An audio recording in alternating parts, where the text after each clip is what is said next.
थाली हम कल भी बजाए थे, थाली हम आज भी बजाएंगे। फर्क बस इतना है कि उस दिन बात सम्मान की थी और आज स्वाभिमान की है। सफेद आकाश देखकर बारिश का अंदाजा मत लगाइए साहब, बादल कभी भी आ सकता है। सुबह का मंजर शाम होते होते हद तक बदल सकता है।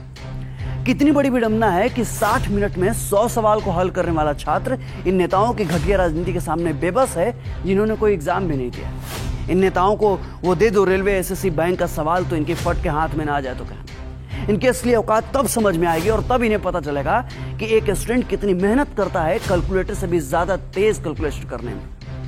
बिना किसी एग्जाम की कुर्सी मिली गई है तो ये स्टूडेंट का दर्द ये क्या खाक समझेंगे।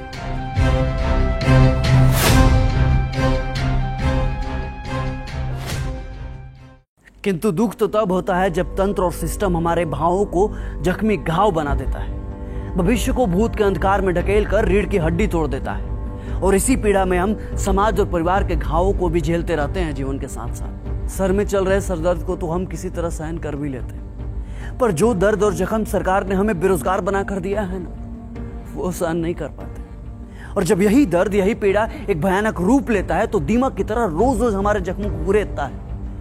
और कभी कभी इस दर्द की पीड़ा हमारे लिए असहनीय भी हो जाती है। फिर भी ऊपर बैठे वोट की टकटकी लगाए हुक्मरानों को हमारी दर्द की चीखें सुनाई नहीं देती, और सुनाई देंगी भी कैसे।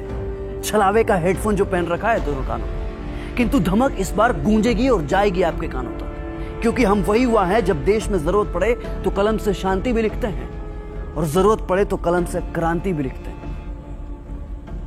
हमें इस कदर बेबस मत कीजिए साहब कि हम सृजन का कार विध्वंस में लगा दें। ज्यादा उलटफेर आपके तंत्र का उलटफेर कर सकता है। वक्त है चेत जाइए, क्योंकि गुजरा हुआ वक्त कभी वापस नहीं आता। ये वही जनता है जो आपको अर्श से फर्श तक पहुंचा सकती है, तो इन्हें आपको फर्श से अर्श तक लाने में ज्यादा वक्त नहीं लगेगा। अरे साहब, जब इतने संशोधन हुए तो एक और संविधान संशोधन कर दो। तय कर दो कि किसी भी एग्जाम का रिजल्ट और सिलेक्शन एक फिक्स टाइम पीरियड में होगा। अरे आप लोग पत्थर हैं, आप पत्थर की मूरत जो किसी भी सूरत में बदलने का नाम ही नहीं लेते। अरे आप वही नेता है ना जो कभी छात्र राजनीति का हिस्सा हुआ करते थे, और आज नेता बनकर जब सत्ता का हिस्सा बने तो हम छात्रों के साथ ही सत्ता की राजनीति कर रहे हैं। किंतु स्मरण रहे, ये पहली ऐसी लड़ाई है जिसमें हर युवा खुद सिपाही है, खुद सारथी है, खुद सेनापति है और खुद युद्ध निर्णायक भी है।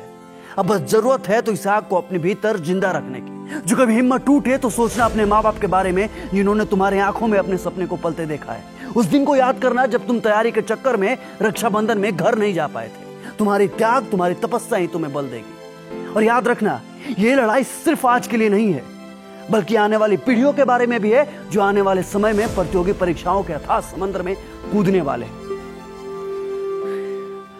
हम छात्रों का दुख दुनिया समझे या ना समझे, पर एक टीचर हमारे दुख को बखूबी समझता है।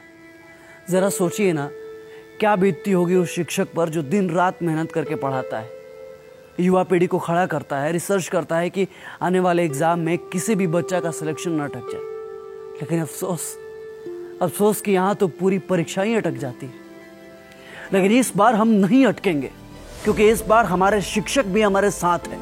वही शिक्षक जिन्हें कोई सत्ता में चोर धनानंद उनके प्रस्ताव को ठुकरा कर उन्हें अपमानित करता है, तो उसके सत्ता का नाश करने के लिए चंद्रगुप्त मौर्य स्थापित कर देते हैं, जिन्हें आज चाणक्य कहकर हम प्रणाम करते हैं। अगर इस बार हम रुक गए, अगर इस बार हम चूक गए या फिर हमारी आवाज को दबा दिया गया, तो ये हिंदुस्तान के हर एक शिक्षक का अपमान होगा और आने वाली हर पीढ़ियों को ये कड़वा घूंट पीना ही होगा। हमें इनकलाब करना होगा और हम जीतेंगे। लाजिम है, हम ही जीतेंगे।